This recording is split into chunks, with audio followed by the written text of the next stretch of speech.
Am I the a-hole for thinking about divorce? Plus updates. Original post. I, 34 female, have been with Ken, 37 male, since I was 16. We met in school as he was my brother's friend.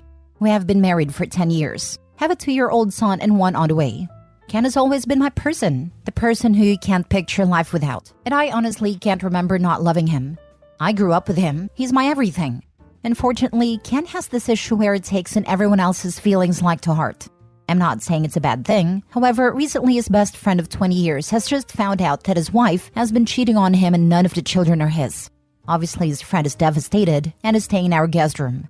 He's a nice guy, just life has him down right now. He started a process of divorce. The more time Ken spends with his friend, the more depressed he's become and distant. Our mornings used to start where I would wake up at 6 a.m. with our son, make breakfast. Then about 8 a.m. I could wake Ken up with a coffee and some breakfast before going to drop little one off at nursery and go to work. Ken works from home most days, only going into the office on a Monday. So I'd give him his coffee, he'd give me a kiss, and then I'd go off in my happy little way. Then I'd finish work, get our son, and go home where Ken would be making tea. I'd clean up after, whilst he was bathing our son and putting him to bed. I thought this was life. It might sound boring to some, but it was my life, and I loved it. Our house was filled with love. We would spend our nights cuddling, talking, watching a movie. Date night once a month. We would take our son out together on a Saturday and then Sunday go visit family or have friends over. You get the picture. I'm rambling. Sorry. Anyway, for the past month, things have been changing. Ken is more depressed. I make him a coffee in the morning and just get a mumbled thanks. I'd come home from work and a friend and him would be in the living room watching sports. I'm now making tea, bathing our son, and neither of them will barely talk to me. We don't go out on a weekend together, and I feel like a single parent. I've tried to talk to Ken about it all, but I get one-worded answers. Then he stays up till about 1 a.m., which I know is not super late, but I'm passed out by then. I'm exhausted, alone, and pregnant. I miss my husband. Yesterday I came home from work, and you know when something just doesn't feel right? Well, I went to find Ken to see what he was doing, as his friend wasn't in the house but Ken's car was. He was in his office looking up DNA kits for our son. I asked him why, and his response was, well, I just want to make sure all the kids are mine before I continue looking after them, as I'm not a free childcare. This broke me. When I say I'm devastated, it's an understatement. But if he thinks that I've cheated on him, then surely the trust is gone. Is there any going back? Am I just being pregnant and hormonal? Would I be extreme for looking for a divorce? I could put the papers in the envelope with the results from the DNA test. I think I'm gonna go cry in bed now. Had to take the day off work because I feel like I've just been gut punched. Now for the top comments before reading the updates. I think the friend needs to move out. Maybe go to couples therapy together and go from there. I'm so sorry you're going through this. I don't think you are just being pregnant and hormonal. I'd say individual therapy first. Clearly the husband has something along the lines of enmeshment issues, which needed to be fixed. Your husband's feelings are being fed from his friend. Working from home a lot disconnects you from being social, and the only social activity he gets is depression from his friend. This friend has to go, and once he does, you two can work on getting back on track the way you were. You really need to explain this to him and he should understand. These are all actions of the other person, not your husband, if that makes sense. Get through this and you two can be that much stronger. But as long as this other person is around, I feel it will only get worse. Good luck. Misery loves company. His friend is miserable and projecting his toxicity in your husband. You need to talk to his friend and ask him to leave ASAP, as he is causing issues for your own marriage, and he has your husband questioning if his son is actually his. This friend is toxic and has been whispering in your husband's ear, sabotaging your marriage and family out of bitterness from what his wife did. If your husband kicks off at you for asking his friend to leave, then serve him divorce papers with paternity test results showing the kids are his, and tell him he has lost his family because he chose to listen to his a-hole bitter friend. Not just ask him to leave, throw his stuff to the curb. He's convinced your husband you're sleeping with other people. I'd be scorched earth. It's about your honor and your peaceful marriage, but it has also cost your children the love of their father. Definitely couples counseling after you get rid of this guy, with your husband understanding this is a divorceable offense. Now for the first update. Hello Reddit. Well, after my post earlier this afternoon, I cried, then read all your lovely comments and I couldn't be more grateful. I think posting about it here really helps for some reason. Weird how telling complete strangers that I'm struggling with life seems to help. So I think after my pity party, which couldn't last long due to being a parent, I called my stepmom and dad. My mom died when I was 10. They are coming to stay with me on Friday. Crying on the phone helped, although I'm not really sure they could truly understand a word of what I was saying. I've spoken to Ken, well, more like spoke at Ken, telling him that his friend has till Thursday to leave. I'm not a monster and can't just tell him to leave at a drop of a hat. I've also told Ken he needs to leave too. Whilst, yes, I could go to my dad's house, I don't want to disrupt my little one more than needed, and all the things for my babies here too. Especially as I'm 8 months along, it just seems stupid for me to be the one to leave. I've made it a point of not pointing out it's my house either. I'm trying to be common sensible. I'm not 100% sure Ken listened, but I did message his sister, who is a force to be reckoned with, and she said she'll make sure he's gone by Thursday night. Things I've told Ken I want is yes, he can have the DNA test, but I will be damned if I don't want to do it. He can also have one for the baby, as I have nothing to hide. I know that some people have questioned why I'm so against it. Let me make something clear. I would never cheat, because as I said in my last post, Ken is, or was, I don't know, my person. He's the only man I've ever been with, so that isn't any concern of mine. I'm just hurt that he wants one, because clearly he doesn't trust me. So things I want him to have the DNA tests, mainly so I can make him eat the results. Not literally, I'm just venting. I'm also going to suggest couples therapy. I already see one due to losing my mom and my little sister in a car crash when I was little. I want to suggest he sees one alone, but you can lead a horse to water but can't make him drink it. I don't want to force him to do anything he doesn't want to do. I want him to maintain contact with our son. Yes, he doesn't believe he's the father right now, but that's no reason he should neglect him as his, and I don't want to upset my son. Yeah, he's only 2, but still he deserves all the love from both his parents. He's done nothing wrong.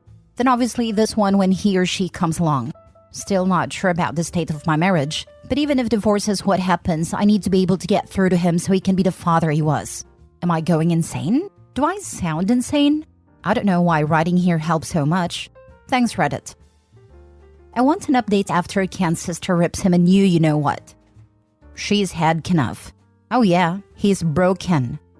Jesus Christ, the husband just willy-nilly imploding his family based on nothing. And I feel for the friend whose entire life was upended, but I hope he realizes he's had a hand in destroying an innocent family who were helping him too.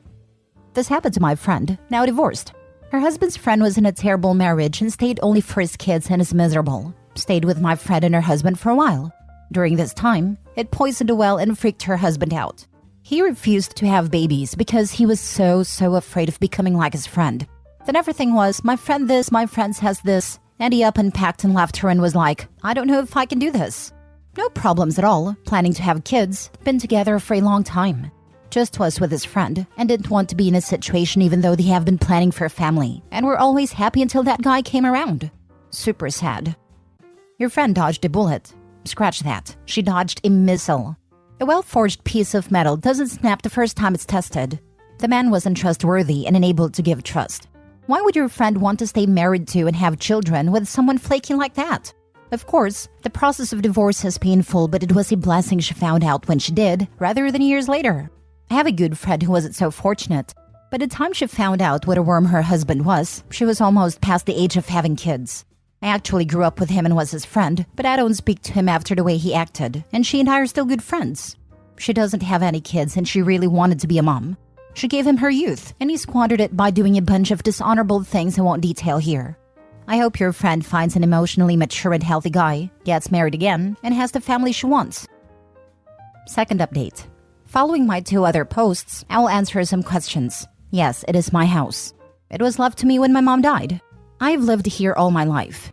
I didn't move out because I have a child and one on the way, so why should I be the one to leave? I get that some people believe I was the a-hole for asking him to leave, but as I was heavily pregnant, have a toddler, and it's my house, I wasn't about to leave. Yes, he could have stayed, but have you tried living with someone who just wants to argue or just not talk? I'd prefer my child not to live in that environment, thank you. At the end of the day, I'm a mother first, and a wife second. If you think that's harsh, then I don't know what to tell you. My children come first, end of. Well, Ken's friend did leave the day I told him he had till Thursday. He wasn't happy about it and shouted some insults at me, which was amazing. Ken's sister came and picked up Ken. I wish I could tell you what she said, but she didn't say anything in front of me. Just kept giving Ken death stares. We did get a DNA test for little one and Ken is the father, obviously. Ken somehow thinks I've intercepted the results even though I wasn't the one that did it. I wasn't the one that got handed the results, etc., so he's clearly lost his mind. My dad came over, and whilst I was making tea, my waters broke. My little girl is here. She's healthy and happy. She was 9 pounds 8 ounces, so no concern of anything with her. I'm now a mom of 2. I'm home now, and Ken has been able to see his baby girl, although as she's not had a DNA test, he disagrees with her being his because his family doesn't have many girls. Yet he has a sister, so I just rolled my eyes. I don't really know where to go from here. Ken is refusing therapy. He says there's nothing wrong with him or his brain. I beg to differ. He wants to get another DNA test for our boy but won't tell me when or where, so I can't interfere. Maybe one day he will come to his senses. My dad and stepmom are staying with me for a while to help me with the babies. I'd like to say I'm okay, but honestly, my emotions are all over the show. I don't know which way is up. Ken's sister visits the babies, and we have an unspoken rule that we don't speak about Ken, apart from when our son asks about him. I wish it was the kind of update where he got the results, seen how much of an idiot he's been, and we move on. But sadly, that's not the case. I can't dwell on it too much. Just take things one day at a time. I do miss my person and worry that he's missing out on his baby girl's life already, which if I think about too much, I will just sit and cry. But I don't have time for that. As always, thanks for listening to my rant. I might update if anything else happens in my life. Right now, I'm still left wondering if I'm doing the right thing here. Is there anything I could do differently? Why are my kids so hard for him to accept all of a sudden? Now for more advice before the last update. I think he's either projecting or having a mental breakdown. It's gotta be one or the other.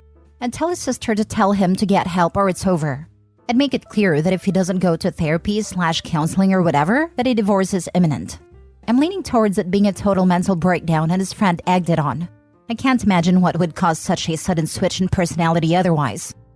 I think he is now in denial because he wants to not be the father. Otherwise, he screwed up his whole life for nothing. And that would be more dangerous to him than being depressed because his wife cheated, but at least be validated. But also, is it possible to have DNA results in 4 days? Yes, if you're just wanting at-home DNA testing and it isn't for a court case, etc., private companies can do it in 3 to 5 days. Most likely he's projecting. Every thief thinks that others are of his condition. Another thing, if he uses the thing about girls, attack with it. The next time he says that there are no girls in his family or many girls, tell him that in that case, his mother cheated on his father, or he thinks that his sister was brought by the stork.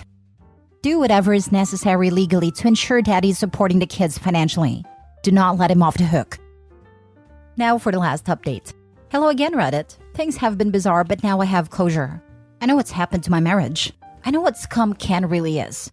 He's not my person and never truly was. So now I just want to divorce him, cut my losses, and move on with my life. I'm still at home with my babies settling into motherhood.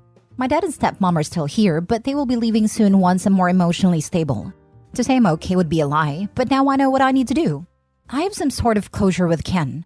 I know what happened with him, and I know that is not my fault.